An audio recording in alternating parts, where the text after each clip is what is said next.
Paris, 1924. The Grand Théâtre on Rue de Rivoli glittered like a palace of light. Inside, chandeliers sparkled above, red velvet seats, and the air hummed with anticipation. Tonight was special. Celebrated soprano Isabella Moreau would perform La Traviata. Her voice said to rival angels. Tickets had sold out weeks in advance. Even ministers and aristocrats crowded the balconies. The curtain rose, and Isabella appeared, radiant in white silk. Her voice soared through the hall, pure and powerful. The audience held its breath, spellbound.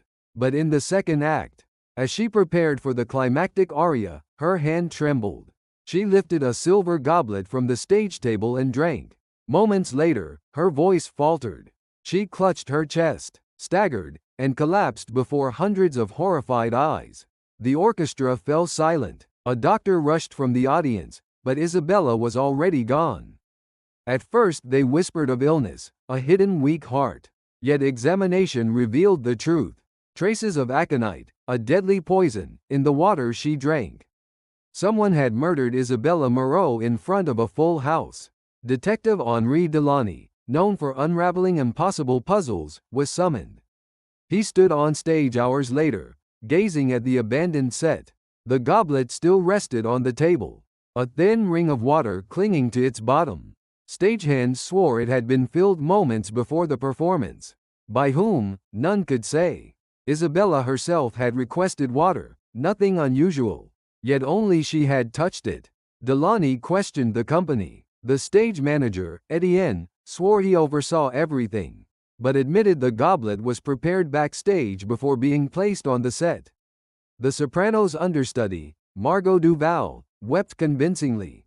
Yet others whispered she coveted Isabella's fame. The tenor, Philippe Armand, confessed. He and Isabella had quarreled that very morning about ending their affair. And in the shadows, the opera's patron, Baron de Villefort, looked pale and grim. Rumor tied him to Isabella in ways unbefitting his title. Motives abounded. Opportunity, however, was elusive. The goblet had been placed on stage in plain view of dozens of actors and crew. No stranger could have slipped poison unnoticed. It must have been someone within. Examining Isabella's dressing room, Delany found a curious detail. On her vanity lay a half-burned letter. Edges singed hastily in the candle flame. Piecing it together, he read fragments.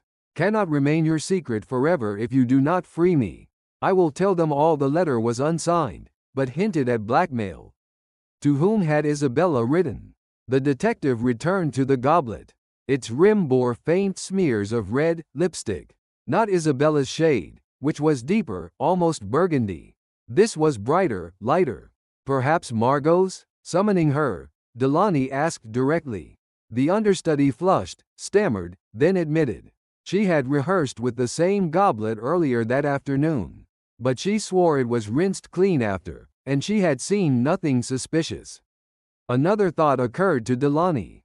If Margot had drunk from it hours before, and lived, then the poison had been added later. Perhaps only minutes before Isabella lifted it. That narrowed the window dramatically.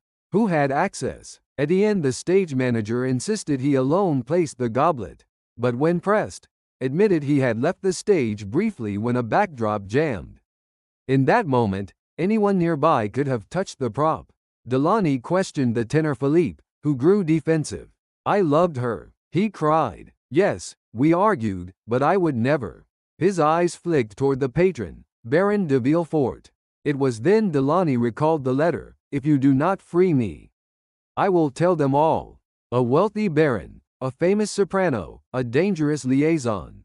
Exposure would ruin him. Searching Isabella's jewelry box, Delany found a locket. Inside, a miniature portrait, the baron himself. Proof of intimacy. Returning to confront him, Delany noted the man's trembling hands. "She threatened to reveal you," Delany said quietly. "Your fortune, your title, your family's honor, all imperiled. Only one way to silence her forever." The baron sagged, but shook his head. "I swear, I never touched the goblet. My heart is guilty, but my hands are not." For once, Delany believed him. The baron lacked the courage, and his eyes held real grief. The breakthrough came from a stagehand, a boy named Louis. Nervous under questioning, he admitted someone had ordered him to fetch water for the goblet, Margot, the understudy. She had handed him a flask to pour, claiming it was purified spring water for the diva's throat. Confronted, Margot's tears dried. She confessed in fury. For years she had trained, sacrificed, endured humiliation. Yet Isabella always outshone her. That night should have been hers, instead she was condemned to shadows. The world would never hear me while she lived, she hissed. So I gave her a final aria. Her plan had been simple. She poisoned the flask, instructed Louis to fill the goblet, and let fate deliver her rival's death in full view of Paris. She had gambled that suspicion would scatter among Isabella's many lovers and enemies, but the lipstick trace betrayed her. Margot was arrested. Her career ended before it began. The opera house reopened weeks later, but audiences spoke of nothing but the night the diva died on stage. Some swore Isabella's voice still lingered, a phantom note trembling in the rafters. In his report, Delany wrote, "Ambition is a fiercer poison than aconite. It kills not only its victim but all the dreams it touches."